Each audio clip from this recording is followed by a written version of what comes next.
Hello दोस्तों, नमस्कार। स्वागत है आप सभी का educational study one YouTube channel पे। तो देखिए, railway group D exam 2022 continue आपके एग्ज़ाम चल रहे हैं। आज आपका 9 सितंबर का सेकंड शिफ्ट का एग्ज़ाम खत्म हो चुका है। तो 9 सितंबर सेकंड शिफ्ट एग्ज़ाम में जो ऑल 45 क्वेश्चन पूछे गए हैं साइंस, जीके और करंट अफेयर से रिलेटेड, उन सभी क्वेश्चनों का 100% सही व सटीक उत्तर के साथ एग्जाम एनालिसिस आपको इस वीडियो में देखने को मिलेगा। तो आज जिन भी दोस्तों का 9 सितंबर सेकंड शिफ्ट में एग्जाम था, सभी साथी वीडियो में ध्यान से एंड तक बने रहिएगा। आपको अपनी शिफ्ट के सभी क्वेश्चनों का राइट आंसर इस वीडियो के माध्यम से पता लग जाएंगे। इस वीडियो की पीडीएफ फाइल आप हमारे टेलीग्राम चैनल से डाउनलोड कर सकते हैं। लिंक आपको वीडियो के डिस्क्रिप्शन बॉक्स में गिवन हुआ। तो चलिए वीडियो को शुरू करते हैं। वीडियो में ध्यान से एंड तक बने रहिएगा।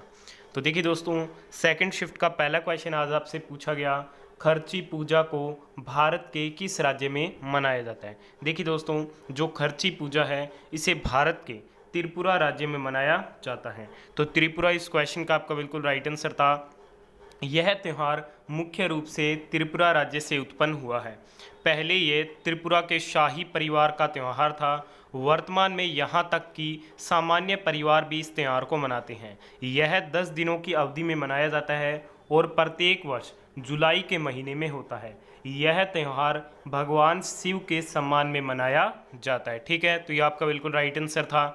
अगला क्वेश्चन पूछा गया, पीयूष गोयल ने किस राज्य या फिर केंद्र शासित प्रदेश में नवंबर 2021 में भारत का पहला डिजिटल खाद्य संग्रहालय लॉन्च किया। तो भारत का पहला डिजिटल खाद्य संग्रहालय नवंबर 2021 में लॉन्च किया गया तमिलनाडु राज्य में। तो तमिलनाडु इस क्वेश्चन का आपका राइट आंसर था।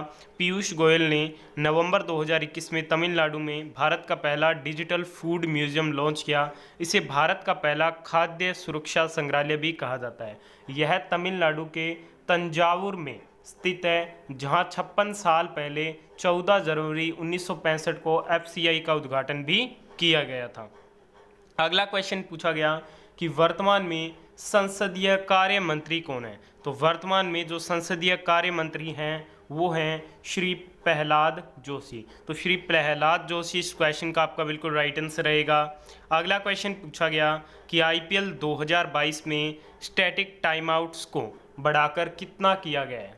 तो 3 मिनट या फिर 3.30 मिनट। ठीक है, 3.5 मिनट। ठीक है, तो आप बताइएगा आपको दोनों में से क्या ऑप्शन में दिया गया था और क्या आपका राइट आंसर था। ठीक है, तो ये दोनों ही आपको बता दिया है मैंने। बढ़ते हैं अगले क्वेश्चन की ओर। अगला क्वेश्चन है, इनमें से किस में 3 कक्षीय हृदय पाया जाता है। तो आज आपको ऑप्शन दिए गए थे, मछली, बाघ, कबूतर या फिर मेंढक। देखिए, जो 3 कक्षीय हृदय है वो मेंढक में पाया जाता है। तो मेंढक इस क्वेश्चन का आपका बिल्कुल यहाँ पे राइट आंसर था। अगला क्वेश्चन आपसे पूछा गया, संविधान के अनुच्छेद 51 ए में डैश शामिल है। तो संविधान के अनुच्छेद 51 ए में नागरिकों के कर्तव्य जो है वो शामिल हैं। तो नागरिकों के कर्तव्य इस क्वेश्चन का राइट आंसर था। अनुच्छेद 51 ए में मौलिक कर्तव्य क्या हैं, शामिल हैं। अगला क्वेश्चन पूछा गया, इनमें से किस में एक अधात्विक गुण होता है। तो किस में होता है। तो ऑप्शन में आपको क्लोरीन दिया गया था। तो क्लोरीन इस क्वेश्चन का आपका बिल्कुल यहाँ पे राइट आंसर था। नेक्स्ट क्वेश्चन आपसे पूछा गया, सबसे उच्च प्रतिरोध किस में होता है। तो ऑप्शन दिए गए थे कॉपर, सिल्वर, नाइक्रोम। ठीक है दोस्तों, तो सबसे जो उच्च प्रतिरोध होता है, हाई रेजिस्टेंस होता है, वो आपके नाइक्रोम में होता है। तो नाइक्रोम इस क्वेश्चन का आपका बिल्कुल राइट आंसर था। अगला क्वेश्चन पूछा गया, ब्रह्मपुत्र नदी को सांगपो कहाँ कहा जाता है। तो देखिए दोस्तों, ब्रह्मपुत्र नदी को सांगपो के नाम से तिब्बत में जाना जाता है। ठीक है, तो तिब्बत इस क्वेश्चन का आपका बिल्कुल राइट आंसर था। अगला क्वेश्चन पूछा गया, कोयले का सर्वाधिक उत्पादन किस खान में होता है। देखिए, ये आपको कथन के रूप में एक क्वेश्चन दिया गया था। तो कोयले का जो सर्वाधिक उत्पादन है वो आपके झरिया खान में होता है, जो कि धनबाद जिला झारखंड में स्थित है। खान कौन सी हो जाएगी, झरिया, जिला हो जाएगा धनबाद और राज्य कौन सा हो जाएगा, झारखंड। और ये आपके कथन में से क्वेश्चन पूछा गया था। अगला क्वेश्चन पूछा गया, इनमें कौन अम्ल और क्षार की जांच के लिए प्राकृतिक विलयन नहीं है। तो ऑप्शन में मैथिल ऑरेंज दिया गया था। तो मैथिल ऑरेंज इस क्वेश्चन का आपका बिल्कुल राइट आंसर था। अगला क्वेश्चन पूछा गया, जगन्नाथ मंदिर अधिनियम किस वर्ष लागू हुआ था। तो ये लागू हुआ था 1954 में। जगन्नाथ मंदिर अधिनियम 1952 में पेश किया गया था और लागू कब हुआ था। तो लागू हुआ था 1954 में। अगला क्वेश्चन पूछा गया, गोवा में अधिकतम कौन सी भाषा बोली जाती है? तो गोवा में जो अधिकतम है वो कोंकणी भाषा बोली जाती है, और गोवा की राजकीय जो भाषा है वो कौन सी है? तो ये है आपके कोंकणी भाषा। ठीक है दोस्तों, तो ये इस क्वेश्चन का आपका बिल्कुल राइट आंसर था। अगला क्वेश्चन आपसे पूछा गया, चुंबक की बल रेखा कहाँ से निकलती है? तो चुंबक की जो बल रेखा है वो उत्तरी ध्रुव से निकलती है। तो उत्तरी ध्रुव इस क्वेश्चन का आपका बिल्कुल राइट आंसर था। चुंबक मुक्त रूप से उत्तर और दक्षिण की तरफ स्थिर होती है। नेक्स्ट क्वेश्चन पूछा गया, किसी परिपथ में 12 ओम की प्रतिरोध तथा 6 वोल्ट की बैटरी से जुड़ा है तो धारा I का मान क्या होगा? तो आप सभी को पता है ओम के नियम से V बराबर क्या होता है? I इंटू आर होता है। V का मान दिया गया, R का मान दिया गया, I का मान अपने को क्या ज्ञात करना? I बराबर क्या होता है? V अपॉन में R। V का मान कितना दिया गया? 6। R का मान कितना दिया गया? 12। तो धारा I का मान कितना हो जाएगा? 0.5 एम्पियर हो जाएगा। तो ये इस क्वेश्चन का आपका राइट आंसर था। नेक्स्ट क्वेश्चन पूछा गया, रंगों के अपवर्तन से संबंधित प्रश्न पूछा गया था कथन में। आपको इनके अपवर्तनांक के हिसाब से सजाना था। ऑप्शन में आपको दिया गया था बैंगनी, पीला और लाल। ठीक है, तो सबसे ज़्यादा किसका हो जाएगा अपवर्तनांक? बैंगनी का, फिर पीला और फिर लाल का। ठीक है, तो ये इसका क्रम है, बैंगनी, फिर इंडिगो, फिर ब्लू, फिर हरा, फिर पीला, फिर नारंगी, और सबसे कम किसका हो जाएगा? लाल का हो जाएगा। अगला क्वेश्चन है, कॉपर सल्फेट में एल्यूमिनियम से अभिक्रिया करने पर क्या बनेगा? तो कॉपर सल्फेट में एल्यूमिनियम से अभिक्रिया करने पर क्या बनेगा? एल्यूमिनियम सल्फेट बनेगा। तो एल्यूमिनियम सल्फेट इस क्वेश्चन का आपका बिल्कुल राइट आंसर था।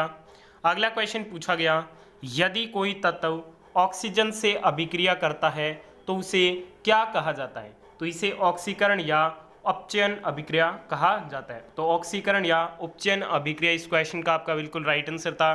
बढ़ते हैं अगले क्वेश्चन की ओर। नेक्स्ट क्वेश्चन पूछा गया, उत्तल दर्पण की फोकस दूरी कैसी होती है? तो उत्तल दर्पण की जो फोकस दूरी है वो धनात्मक होती है। ठीक है, तो धनात्मक इस क्वेश्चन का राइट आंसर था। और नेक्स्ट शिफ्ट में पूछा जा सकता है कि जो अवतल दर्पण की फोकस दूरी है वो कैसी होती है? तो अवतल दर्पण की जो फोकस दूरी है वो आपकी ऋणात्मक होती है, और उत्तल दर्पण की क्या है? धनात्मक होती है। अगला क्वेश्चन पूछा गया, मेंडल ने मटर के पौधे पर प्रयोग किया था, वह किस प्रकार का बीज था? देखिए, मेंडल ने मटर के पौधे पर प्रयोग किया था और उन्होंने किस प्रकार के पौधे पर बीज का उपयोग नहीं किया था, ये क्वेश्चन पूछा गया था। तो आपका जो राइट आंसर था ऑप्शन में वो था पत्ती वाले बीज का उपयोग नहीं किया था। ये आपका बिल्कुल राइट आंसर था। देखिए, गोल झुर्रीदार बीज, लंबे बौने पौधे, सफ़ेद बैंगनी फूल आदि विभिन्न विकल्पी लक्षणों वाले पौधों का चयन कर उनसे पौधे उगाए थे। ठीक है, आज आपको ऑप्शन में दिया गया था कि पत्ती वाले बीज का उपयोग नहीं किया था। ये इस क्वेश्चन का आपका बिल्कुल राइट आंसर था। अगला क्वेश्चन पूछा गया, पौधे अपने जड़ों के द्वारा खनिज और लवण और जल का अवशोषण किस क्रिया के द्वारा करते हैं? तो ये परासरण की क्रिया के द्वारा करते हैं। तो ये आपका बिल्कुल राइट आंसर था। अगला क्वेश्चन में आगे बढ़े उससे पहले मैं आपको बता दूं, रेलवे ग्रुप डी एग्जाम 2022 में जीके के ये 50 प्रश्न हर शिफ्ट में बार बार रिपीट हो रहे हैं। परीक्षा से पहले गोल के पी जाओ इन प्रश्नों को। इसकी जो वीडियो है मैंने अपने सेकंड चैनल पे अपलोड कर दिया, जिसका लिंक आपको इस वीडियो के डिस्क्रिप्शन बॉक्स में ऊपर ही ऊपर दिया गया होगा। वीडियो को बिल्कुल भी मिस मत कीजिएगा, स्किप मत कीजिएगा। जल्दी से इन जीके के 50 प्रश्नों को रट जाओ। अगर आपको ग्रुप डी एग्जाम में 5 से 8 क्वेश्चन डायरेक्ट जीके के जाते ही सॉल्व करने हैं, तो बिल्कुल भी देर मत कीजिए, जल्दी से देख लीजिए इस वीडियो को। अगला क्वेश्चन पूछा गया, हेराल्ड डोमर मॉडल किस पंचवर्षीय योजना से संबंधित है? तो ये प्रथम पंचवर्षीय योजना से संबंधित है, जिसका कार्यकाल था 1951 से 56 तक, और इस समय प्रधानमंत्री कौन थे? जवाहरलाल नेहरू थे। ये क्वेश्चन भी एग्जाम में पूछा जा चुका है। अगला क्वेश्चन पूछा गया, जड़ से पौधे पत्तियों में क्या अवशोषित करते हैं? तो ये करते हैं जल और खनिज। ठीक है दोस्तों, तो ये इस क्वेश्चन का आपका बिल्कुल राइट आंसर था। अगला क्वेश्चन पूछा गया, ओजोन का क्षरण किस वर्ष से हुआ है? ठीक है दोस्तों, इसके एग्जैक्ट ऑप्शन नहीं मिल पाए हैं, तो मैं आपको इसकी डिटेल एक बार बता देता हूँ। 1970 के दशक में चेतावनी दी गई थी कि पृथ्वी के ऊपर मौजूद ओजोन परत लगातार पतली होती जा रही है। अंटार्कटिका के ऊपर मौजूद छेद का पता 1985 में चला था।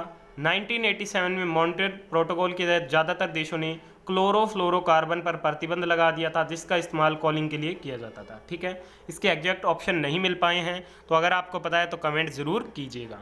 नेक्स्ट क्वेश्चन पूछा गया, एक लेंस की क्षमता 3 डायोप्टर है, तो फोकस दूरी f आपको फाइंड करनी है। तो आप फॉर्मूले से फाइंड कर सकते हैं। अगला क्वेश्चन पूछा गया, वोल्टेज आपको 220 वोल्ट दी गई है, प्रतिरोध 4.2 है, तो धारा आपको ज्ञात करनी है। तो धारा I बराबर क्या हो जाएगा, V अपॉन में R। V का मान 220 है, प्रतिरोध 4.2 है, ठीक है। तो आप इसको हल कर सकते हैं, आपके पास लास्ट में I की वैल्यू आ जाएगी। अगला क्वेश्चन पूछा गया, पंचायती राज का गठन कब हुआ था। 1959 में पंचायती राज की शुरुआत राजस्थान के नागौर जिले से हुई और दूसरी बार ये किस राज्य में लागू हुआ, आंध्र प्रदेश में, ठीक है दोस्तों। तो ये भी क्वेश्चन एग्जैक्ट नहीं मिल पाया है क्योंकि ये संशोधन टाइप से कुछ पूछा गया था जिसके एग्जैक्ट ऑप्शन हमारे पास नहीं आ पाए हैं। अगर आपको ये पूरा क्वेश्चन पता है और अगर इसके ऑप्शन पता है तो कमेंट बॉक्स में ज़रूर बताइएगा। अगला क्वेश्चन पूछा गया, वसा के बारे में निम्नलिखित में से क्या सत्य नहीं है। तो पाचन के दौरान वसा, ग्लिसरॉल एवं अम्ल टूट जाते हैं, ठीक है। ये इसके बारे में क्या है, सत्य कथन है। इसके भी एग्जैक्ट ऑप्शन नहीं मिल पाए हैं, अगर आपको पता है तो कमेंट करके जरूर बताइएगा। अगला क्वेश्चन पूछा गया, न्यूलैंड का अष्टक नियम किस पर लागू नहीं होता है। तो कैल्शियम के बाद प्रत्येक 8वें तत्वों का गुणधर्म पहले तत्व से नहीं मिलता, ठीक है। तो यहाँ तक जो है वो न्यूलैंड का अष्टक नियम लागू नहीं होता। अगला क्वेश्चन पूछा गया, 86वां संविधान संशोधन कब लागू हुआ था, 2002 में, ठीक है दोस्तों। तो आज की सेकंड शिफ्ट में पूछे गए सभी क्वेश्चनों का एनालिसिस कर दिया। वीडियो को यहाँ तक देखा, धन्यवाद। पसंद आई लाइक और शेयर जरूर करें। PDF फाइल टेलीग्राम पे मिल जाएगी, लिंक वीडियो को डिस्क्रिप्शन बॉक्स में गिवन है।